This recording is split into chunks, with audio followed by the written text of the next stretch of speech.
Um, this may be a bit of a review for some of you. As you know, I think PSA screening is something we all deal with on a day-to-day basis, except you guys.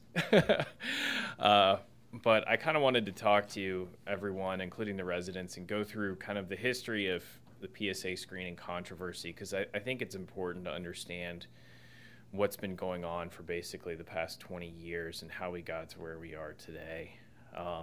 This is something I see pretty much every clinic, is people coming in for this in various degrees of appropriateness. So it's something near and dear to my heart, so to speak. So my objectives, I just want to go over a brief history of PSA screening. I want to discuss the controversies that are around it, specifically the 2012 USPSTF recommendation against PSA screening for prostate cancer and kind of what that was based on. I want to do an overview of our current guidelines and go over a kind of a practical clinical plan for screening that you guys could take to your clinics in the future. Just most of you know me, but just my background. I got a MD from the University of North Carolina at Chapel Hill, and then did my residency at Leahy Hospital outside of Boston, and then last year completed a fellowship in minimally invasive urologic oncology and reconstruction at Temple University, and I have nothing to disclose. So just first, a brief history. Prostate cancer in the United States, per the American Cancer Society, about 165,000 men are estimated to be diagnosed with prostate cancer this year. Roughly 29,000, give or take some, will actually die of prostate cancer, making it the second most common cause of cancer deaths in men after lung cancer. However, many men will be diagnosed with non-lethal prostate cancer, and as you increase in age, the chances of this increases as well. Risk factors, I think most of you probably know this. Age is obviously a big one. African Americans are at a much higher risk for this than Caucasians. Anyone with a strong family history, the lower the age of diagnosis, the higher risk this portends. And also, there's evidence that people with familial breast and ovarian cancer harbor an increased risk as well. So this is usually something I try and ask about. So what is PSA? It's a protein produced exclusively by prostatic epithelial cells, and it circulates in both free and complex forms. I'll get to more of this in just a second, and its function is seminal liquefaction. And yes, this was on my written board exam for Nate. Just keep that in mind. Causes of PSA elevation. Really, for the medical students, prostate cancer increases your bound PSA levels. Everything else increases your percent free, so it's kind of your basic breakdown here. PSA was initially introduced as a biomarker to monitor treatment progression in metastatic prostate cancer in the 80s, but it was widely adopted for prostate cancer screening thereafter. And truthfully, it was adopted without, great evidence for combined PSA and DRE screening. There were the large randomized clinical trials to evaluate its efficacy were just in their infancy at this point, but nevertheless, there was widespread adoption of screening in the United States primarily. And it really had a strong effect. I mean, this, as you can see, there was a change in the epidemiologic profile of prostate cancer with PSA screening.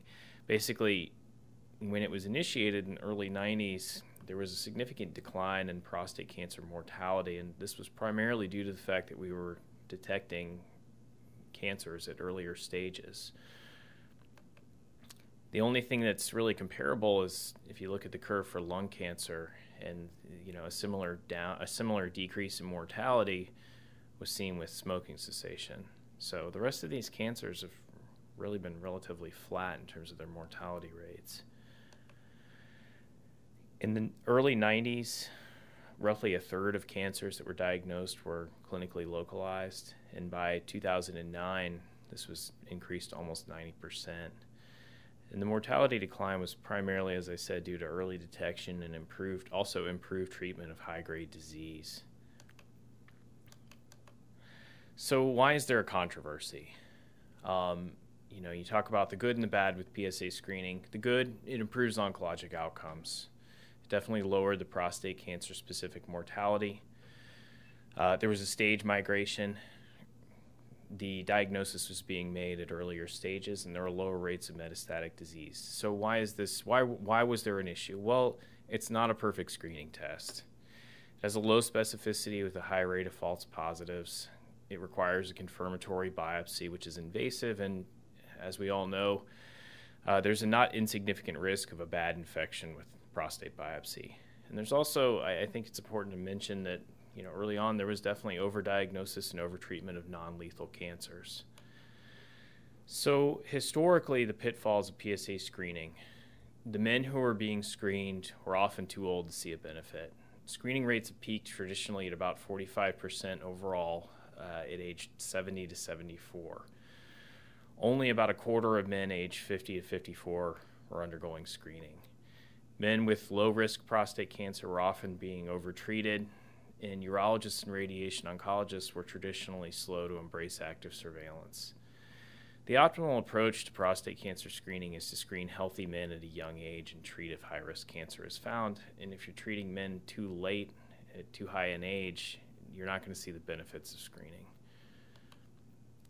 All of this kind of came to a head in 2012 with the USPSTF statement on PSA screening, in which they gave a recommendation of D, which basically says there's no benefit to doing this, and they do not recommend it because the harms outweigh any potential benefits. And they recommended against screening in all men, and this decision was made primarily on the analysis of two large randomized controlled trials which came out around this time, both the PLCO trial, which was based in the U.S., and the ERSPC trial, which was carried out in 8 countries in Europe. I think it's important to mention that no urologists, radiation oncologists, or medical oncologists were on the panel that made this decision, which I think is something to keep in mind here. So I want to talk a bit about the PLCO trial. This was a randomized controlled trial carried out from 1993 to 2001, in which roughly 76,000 men ages 55 to 74 were randomized to screening versus, quote, usual care arms. And I put usual care in parentheses there because, well, I'll get to the punchline here, but the screening group received an annual PSA for 6 years and an annual DRE for 4 years. And the usual care group, per the authors, received care that, quote, sometimes included screening. The results of this: there was a 22% relative increase in the rate of prostate cancer diagnosis in the screening versus usual care arms. However, the authors note that the incidence of death from prostate cancer was roughly 0.4% in both groups. And their conclusion from this was that the rate of death from prostate cancer was very low and did not differ significantly between the two study groups. And I think this was a pretty flawed conclusion from this study, and I'll explain why here in just a second. So this study had significant limitations. I think starting with the population group they were actually studying, there was a relatively low percentage of both African Americans and patients with familial prostate cancer in the overall study population. Both these groups are known to have a higher risk of prostate cancer. So A, this limits the external validity of the study, and B, it lowers the absolute number of cancer cases in the study itself. In addition, by the time this study was implemented, PSA screening was already pretty widespread in the U.S., and roughly almost half of all participants had already had at least one PSA test prior to enrolling in the study. If you think about this, this is going to cull out a lot of prostate cancers before you even get to the study. Finally, I think you have to talk about compliance. Less than half of the men who had for whom a prostate biopsy was recommended actually had it performed. you're potentially missing a lot of cancers in the screened population this way. And finally, there was a huge amount of contamination in this study. 74% of the control arm received at least one PSA test during the course of this study. As far as I'm concerned, if 3/4 of your patients are receiving a test, I don't think they really constitute a control population. The average number of PSA tests in the screening arm was 5, and the usual care, quote, arm was roughly half of that. So I think this was not a study that compared screening to no screening. It compares more intense PSA screening to less intense screening, which I think we all know is, more intense PSA testing does not help. And I think it's frankly not surprising that there was no significant difference in the prostate cancer mortality rates between these two groups. There's actually an interesting paper published out of a group in Italy that created a mathematical replication of this trial multiple times, and they worked under the assumption that screening would show a clinical benefit, but this study, based on its design, would only prove that roughly a quarter of the time. So I think what we have to draw from an analysis of this study is that it was frankly pretty poorly done.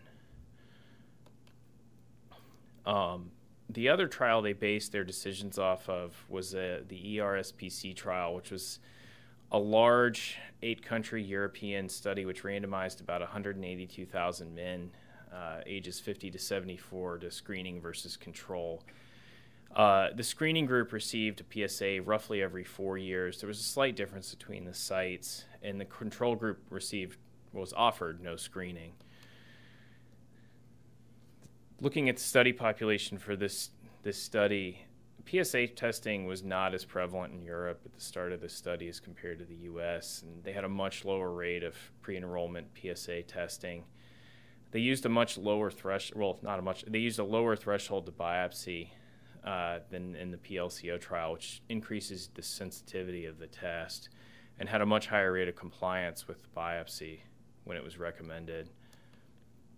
At 9 years, there was a 21% relative risk reduction in prostate cancer-specific mortality. And if you think about it, number needed to treat in this case of 48, treated is kind of a misnomer here because a lot of these men were observed. It should really be considered number needed to diagnose prostate cancer.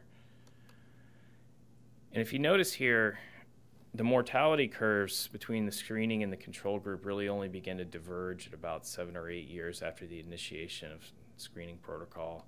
And I think this is something to consider because as you go on, in 11 years, you see these curves continue to diverge, and there's a continued decrease in the number needed to diagnose. And at the end of this study, the authors note that this number is expected to decrease with longer follow-up. And I think this is an important point to consider. So I think the question we raise is 11 years of follow-up data really adequate to inform clinical decision-making? And I would say no. Most men who die from prostate cancer less than 10 years after their diagnosis have incurable disease at their diagnosis, and thus there's not much benefit to screening in this population.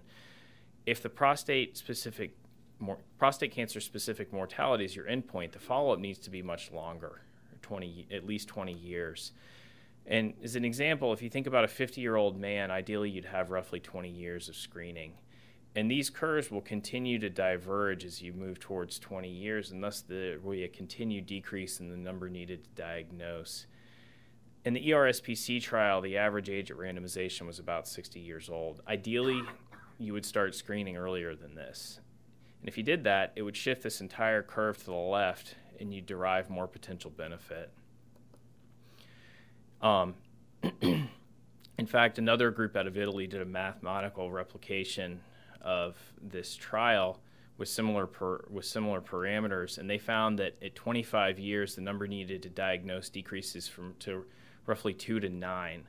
And 20 to 30 years is roughly the screening duration for someone who starts screening at 50 years of age. And just for a reference, the number needed to treat for antibiotic treatment of H. pylori infections, which is certainly something that's well accepted in primary care, is to prevent ulcers is 5. So the question then becomes, where do we go from here? And I just wanted to give you guys a quick overview of our current guidelines. The USPSTF actually recently changed their recommendations. There was an article in JAMA in May of 2018. They didn't give any concrete guidelines, but they basically reversed their prior recommendations of not screening to saying that the decision to screen should be individualized, and basically this should be discussed with a physician. They continue to recommend against screening in anyone who's 70 or above. The American Cancer Society, like most bodies, recommends shared decision making for this. They recommend no PSA screening for anybody with less than a 10-year life expectancy, and the time to have this conversation and or begin screening for an average risk male they think should be roughly 50. The higher your risk, the lower the age to have this conversation. And they actually start breaking this down. If the PSA is greater than 2.5, they recommend yearly screening, and every 2 years if it's less than 2.5. DRE, they recommend is optional. The AUA, these recommendations were published in 2013 and reviewed in 2018. Again, shared decision making is important. They do not recommend any screening for men under the age of 40. There's no data available to estimate a benefit for screening in this population. Men 40 to 54 can be screened if there are risk factors present, specifically if they're African American or have a strong family history. And they recommend at least offering PSA screening to men aged 55 to 69 if it's desired. And screening intervals can be individualized. A routine screening interval of 2 years or more may actually be preferred over annual screening in men who are of relatively low risk. They recommend no screening in men over 69 years of age, with the caveat that some men who are 70 plus years who are in excellent health may benefit, but specifically their life expectancy should be greater than 10 years. The EAU recommends, again, shared decision making, and they recommend offering an individualized risk-adapted strategy for early detection. Specifically, the patient performance status should be assessed, and life expectancy for anyone who is undergoing screening should be at least 10 years. Early PSA screening should be offered to African Americans and anyone with a family history of prostate cancer. And they offer a risk-adapted strategy for screening based on an initial baseline PSA level, which I think makes a lot of sense. This is also similar to what the NCCN guidelines recommend, which I'll get to in just a sec. This is a busy slide, but the part I want to focus on is right here.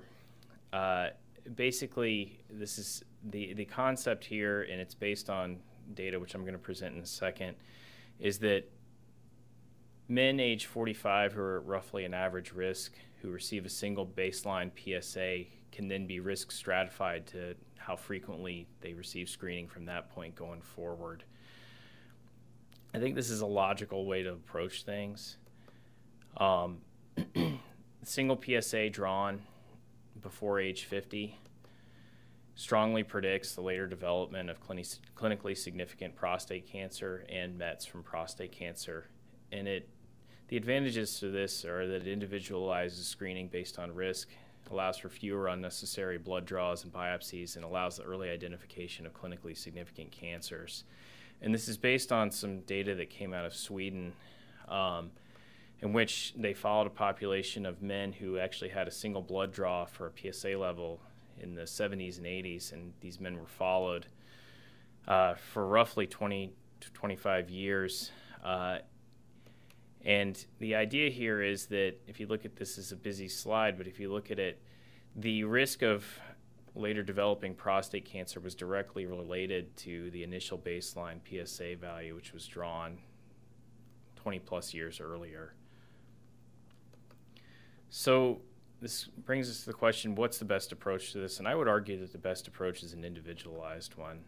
And to sum up, who should not have a PSA drawn? Anyone who's less than 40. Anyone who's over 70, with the exception of a 70-year-old with minimal to no comorbidity and a greater than 10-year life expectancy. Anyone with less than a 10-year life expectancy. Anyone with a suspected prostatic infection. And anyone who's frankly highly resistant to screening. So again, to sum up, who is high risk? African Americans have a 64% higher incidence of prostate cancer and 2.3% higher prostate cancer mortality compared to Caucasians. Anyone with a family history of prostate cancer.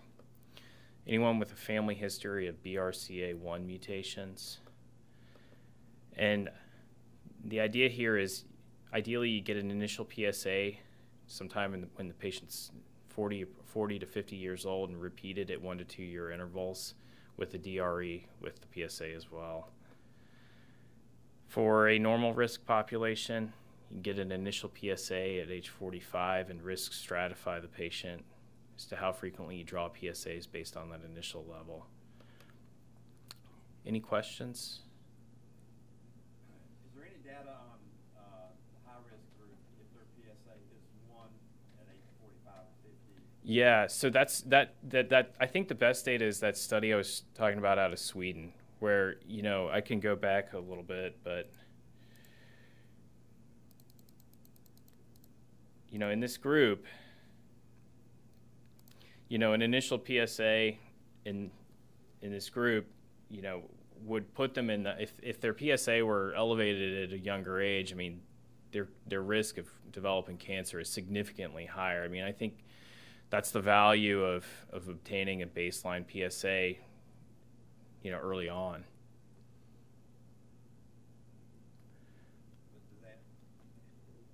Does that apply across the spectrum? Yeah, yeah. I mean, this was not specifically a high risk group, but it, you know, if you get a baseline PSA at this age and it is high, even if it's not quote unquote high in terms of the standardized, you know, upper limit of normal, in a guy who's 45, a PSA of 1 is not normal. So that's someone who should be watched more closely.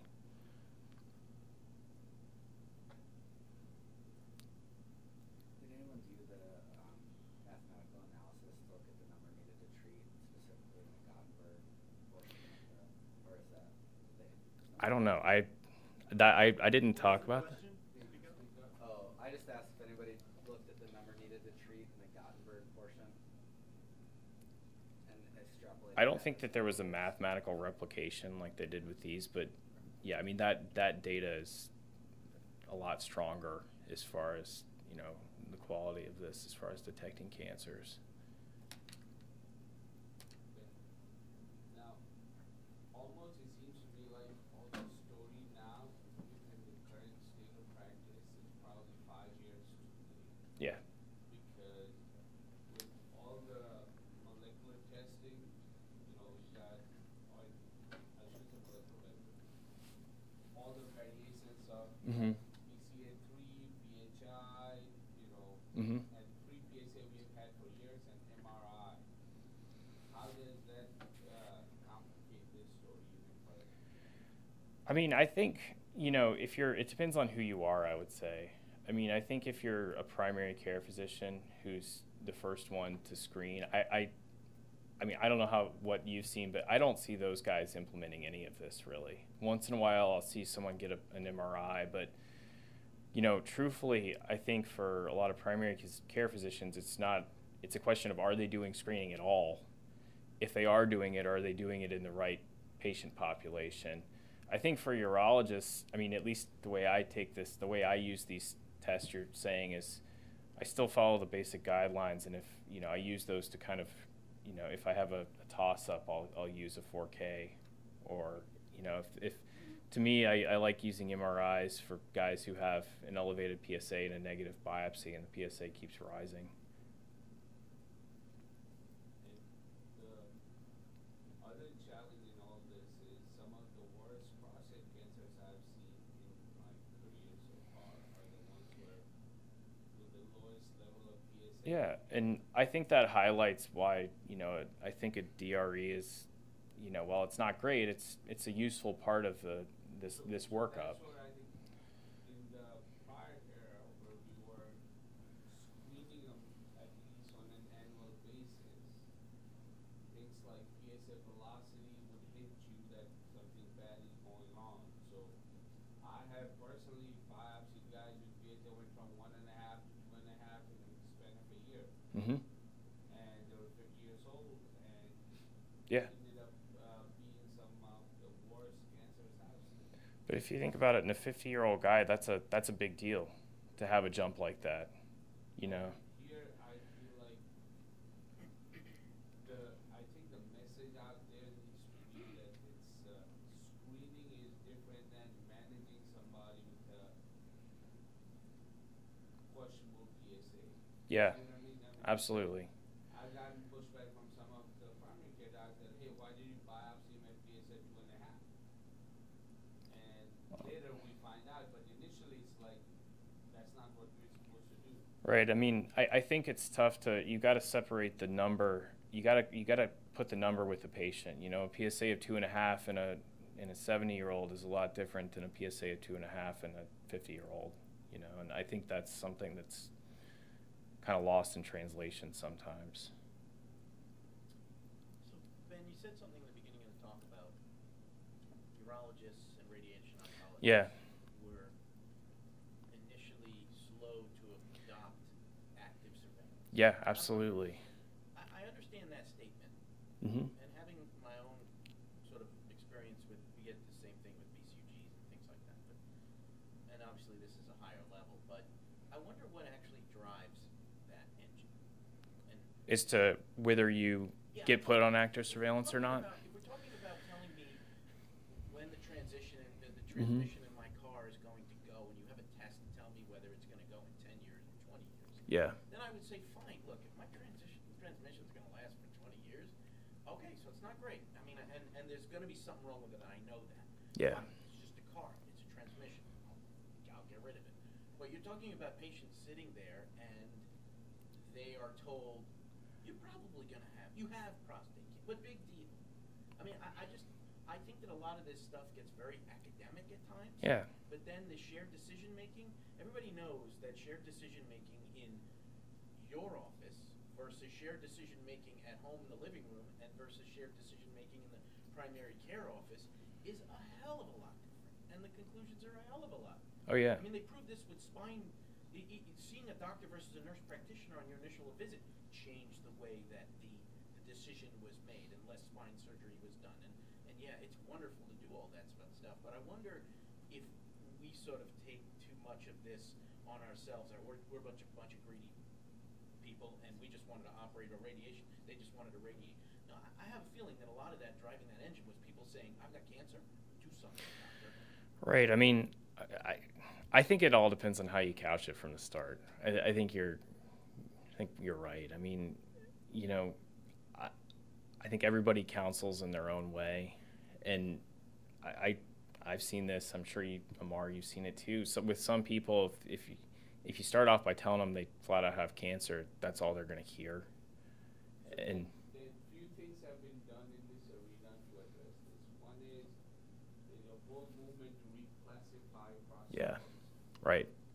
Where reason sake, some people are arguing shouldn't even be called cancer. That's the whole one. So that's a systemic thing, whether it will happen or not. The second part is, I think we as physicians owe it to our patients to counsel. And yes, the word cancer is anxiety provoking, but having said that, the answer to anxiety in any arena is information. And my common data I tell people, and after that I have yet to have somebody say that, oh, go ahead, treat me. I tell them that if you look at the outcome from last 3 years, or before surveillance went into vogue, we were treating 7 to 8 guys with prostate cancer to help avoid one death from it. I'm not talking about diagnosing. Mm-hmm. I'm talking about treating. Treating. So Yeah. out there amongst your friends, this is what I tell them. Amongst your friends, there's 10 guys walking around who had radiation, prostatectomy, blah, blah, blah. 8 out of those 10 probably had it done unnecessarily. So that's number one. Number two, by waiting to wait, it's not like we're burying this in the hatchet and kind of saying, you know, oh, we're burying it and saying, forget it, there's no more discussion of it. No. You're going to be followed like a hawk. According to guidelines that's based on probably 15 to 20,000 or more. If you look at Claude's data, if you look at other surveillance data from, what's his name, the Albertson in Connecticut, you're looking at almost 15, 20,000 plus men over 10 plus years. Number three, by waiting to see whether your disease progresses or not, you still don't change the outcome. So whether I treat you now or I treat you 5 years from now, you're going to get to the same end point. So why would you not avoid any potential side effects and this? And, you know, the challenge comes is for us because I walk in a room. It takes me less to talk somebody, you know, tell them that you need an operation. Mm-hmm. 2 weeks later, they're willingly, happily on the table, right? As opposed to now here, I've gone 3 visits. Every time his wife thinks, you know, his toe hurts, off his phone goes, oh, it must be cancer. They're in my office. But the thing is, we owe it to our patients to kind of do that. And whether you look at surveillance for renal mass, surveillance for prostate cancer, it's the same discussion.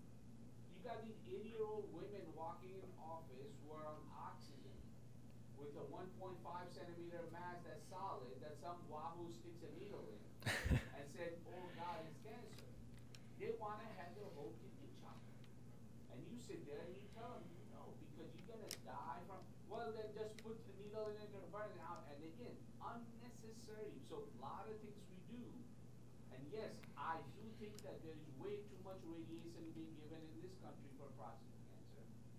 Because the argument is, and patients will come in and they say, oh, my friend had cyberknife done, or my friend had, you know, proton beam, and they're doing fine, no side effects. And I jokingly tell them, I said, if I was a shaman, I'd hit you on the head with a salami. 20 years later, you'll come back and you'll still be cured, and you'd have 0 side effects. Does that mean hitting on the head with salami is the answer for prostate cancer? Right. So it's a lot of work, I think, on our part, and hopefully the younger urologists, you know, these guys will go out in the community, and I think you'll see a shifting pattern. Because I was telling these guys when I was in medical school, 80-year-old guys walk in, PSA of, you know, 3.5, or somebody puts a finger in, they feel some calcification. Biopsy them, 2-core positive, on the table at the VA. I remember doing so many open prostatectomy on 75, 80 plus years old.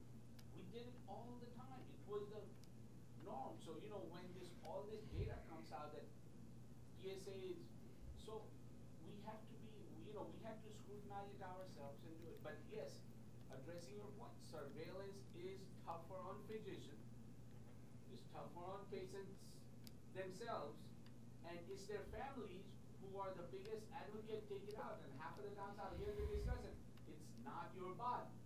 You know, because your wife is looking there and saying, just get rid of it. We don't need it. Just get rid of it. We don't need it. I mean, I've spent a lot of time trying to talk people out of getting treated, But frankly. it's challenging. Yeah. And the last part of it is liability, right? Yeah. If they get lost to follow, something happens and they have that one of those rare zebras where, you know, but again, we have to do the right thing, and the right thing in this arena is, especially when it comes to treatment of prostate cancer, we have to be conservative. Yeah, and you know, one thing I found that really resonates with people is you flat when you tell them, yes, you have been diagnosed with cancer, but not all prostate cancers are created equally, and you kind of say, you know, there's a whole spectrum, and you fall on the very low risk spectrum. I think people really, they start grasping that more if you just say, you got cancer, you know, we're going to do surgery. It's a whole different mindset. Right.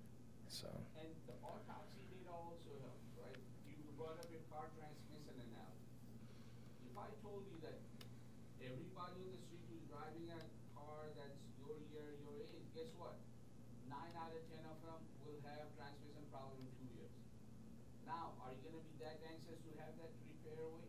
No.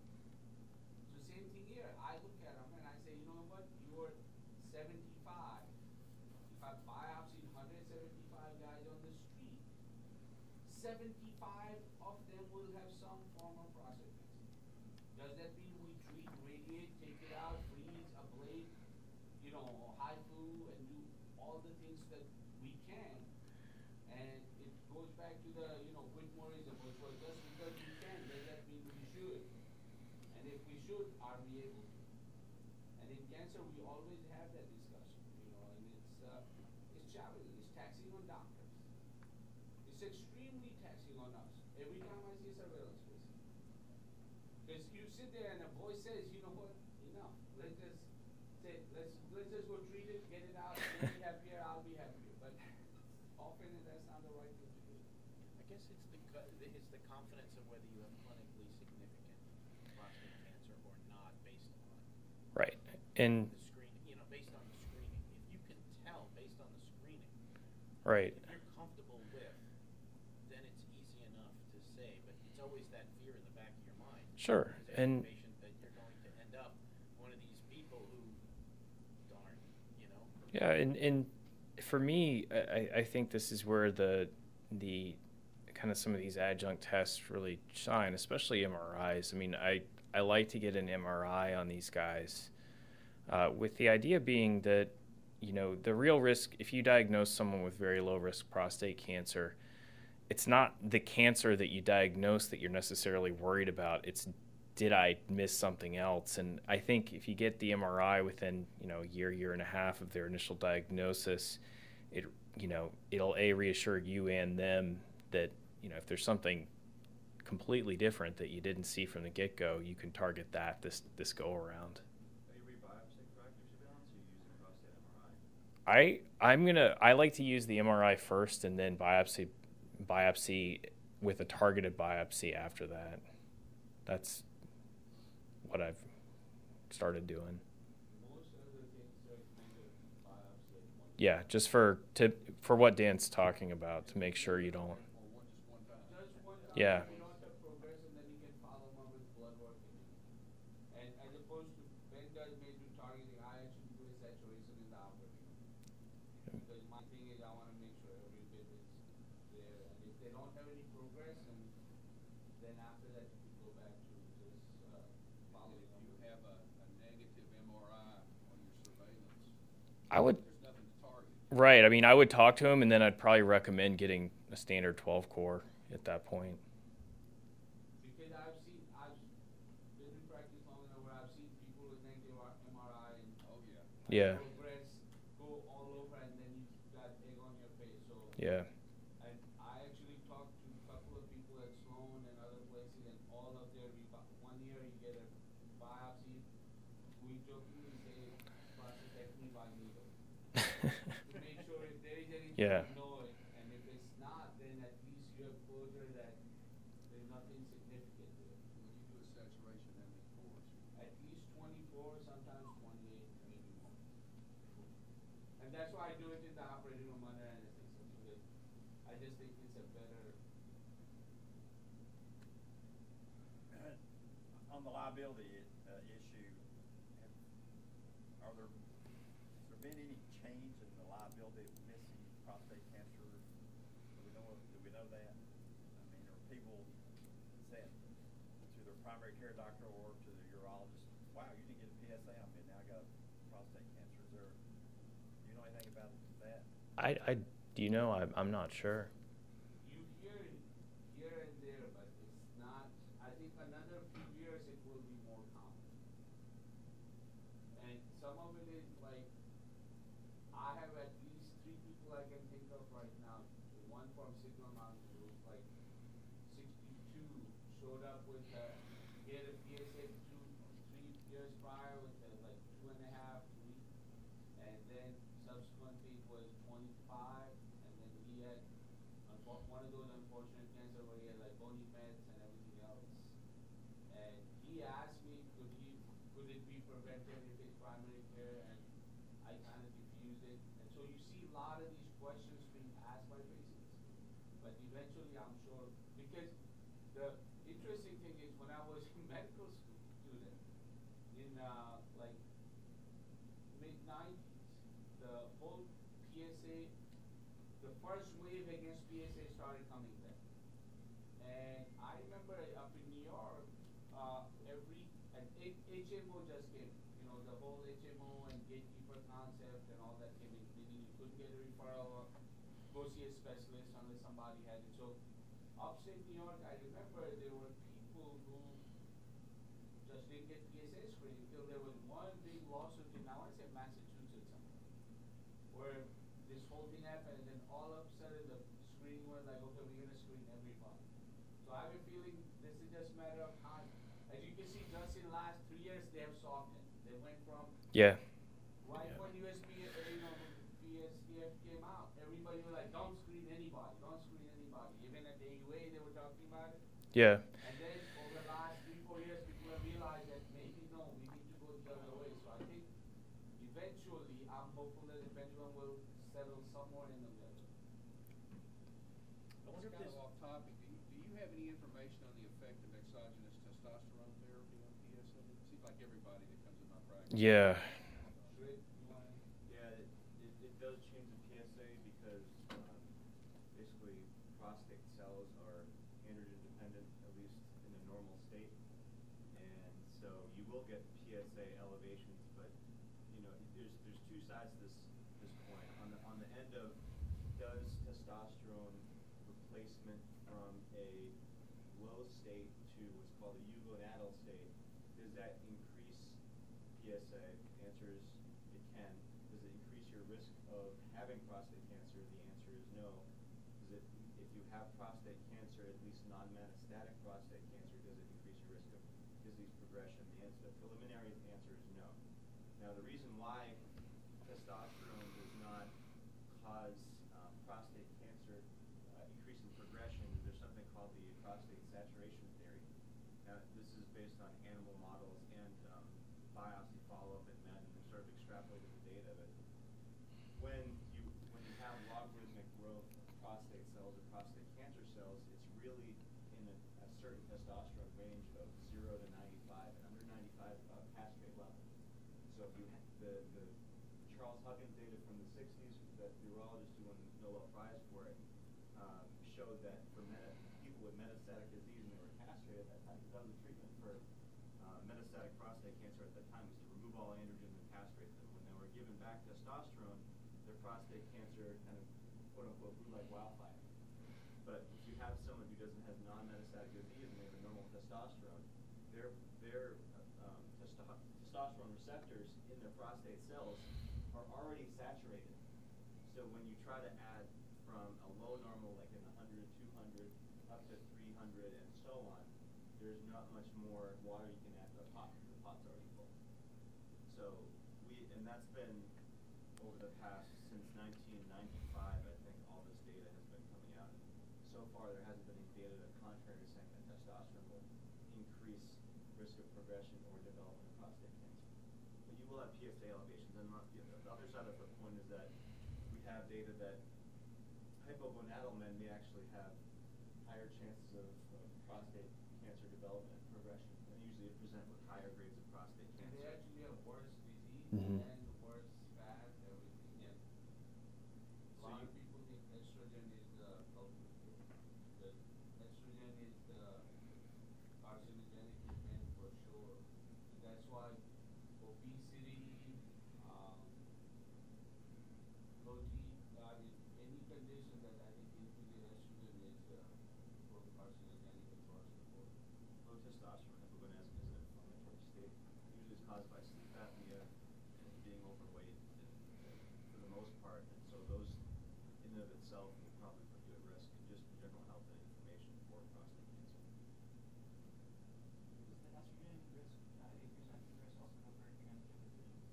Not receiving I'm not sure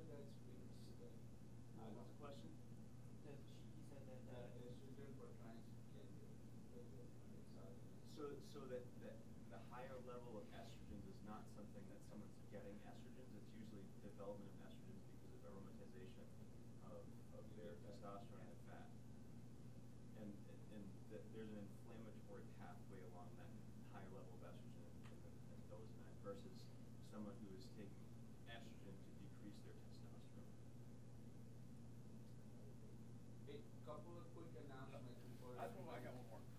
It doesn't make sense to me. And now you're talking about men with localized disease that won't progress, but if you have we're giving testosterone blockades to men that have. Yeah, not to metastatic. Do not give testosterone to metastatic disease. Whether it's hormone responsive or resistant, you don't do that. Okay. We don't do that. Well, Mhm. I was like, and that's sort of, most people don't, but the data would speak against that at this point in time. It's not wrong not to give it, it's not right necessary to give it. I think that we don't have definitive long-term data on progression like 10, 20-year data. It's just when we go back and look and see people who were on it, were they at higher risk or not. Couple of housekeeping announcements. This Friday afternoon, don't forget, we have our annual program to town. So I've asked all schedulers, everybody, to cut off point of the week, except analysis and medicine. All of you should have gotten an email to complete the program evaluation from faculty. Then our guy and I think the rest of the crew has done so. And I highly encourage you guys to, Friday come by because we got some changes and stuff in the lab